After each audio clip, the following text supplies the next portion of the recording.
Hello everybody, this is Professor Hill. This is a short video for our class, Introduction to Ethics, Philosophy 2306, here at St. Philip's College. This is the short, condensed summer version for the Maymester 2019.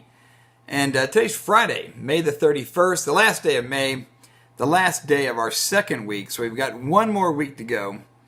And it also means that we have an assignment due Sunday night.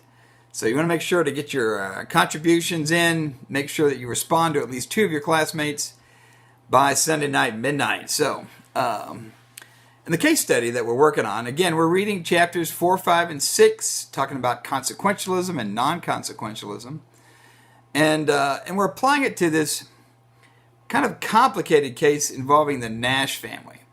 Now, many of you may remember this story from the 2004 book, 2005 book, My Sister's Keeper.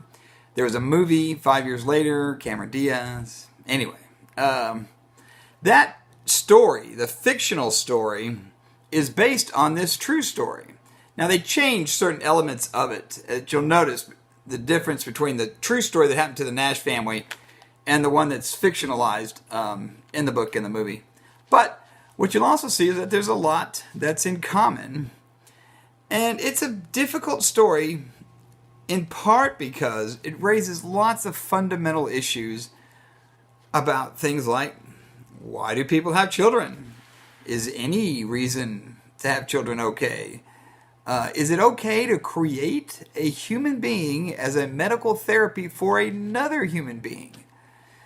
And also, once you start getting into this kind of the savior-sibling syndrome that they talk about, and you're creating and selecting a child ahead of time to meet a specific genetic match, right? That, again, it raises kind of the specter, at least, of eugenics in our long, bad, sad history with that in this country and in other countries around the world.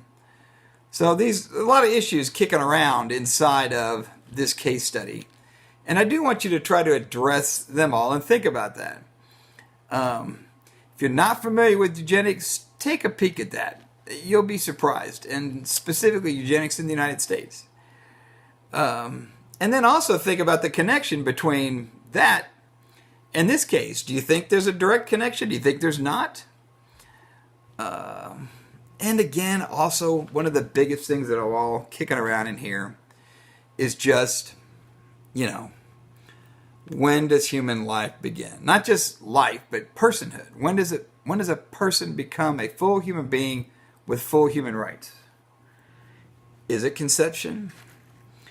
Is it heartbeat? We have some heartbeat laws going into effect around the country right now, this week. Is it viability? Is it birth? I mean, these questions are important, and we have to address them as a society. We have to have public policy that reflects some consensus around these issues. It's extraordinarily contested and difficult, and you'll see lots of people making lots of good arguments on both sides. And that's the thing that I want us to remember as we get into that aspect of this case study. That you got to remember there are good people, smart, intelligent people, with differing values on both sides of that big divide. It's not that there are evil, bad people on one side and good angels on the other. It's just much more complicated than that. So, think about that and keep that in the back of your head as you get to the Nash family case study and try to address some of those issues. There's a lot to think about there. So let me just start with some of those questions today. I'll come back with a little more tomorrow.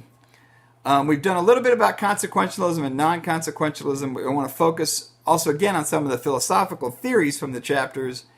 And I'll develop more of that tomorrow, Saturday, June the 1st. Already June, guys, tomorrow. So, like I said, we're getting to the end of this pretty quickly. It's flying by, but that's the nature of Maymesters. So make sure that you got your essay done, that you read through and comment on at least two of your classmates. And make sure to pull out that final exam from that last module and get ready, because that's coming too. Take care. Bye-bye.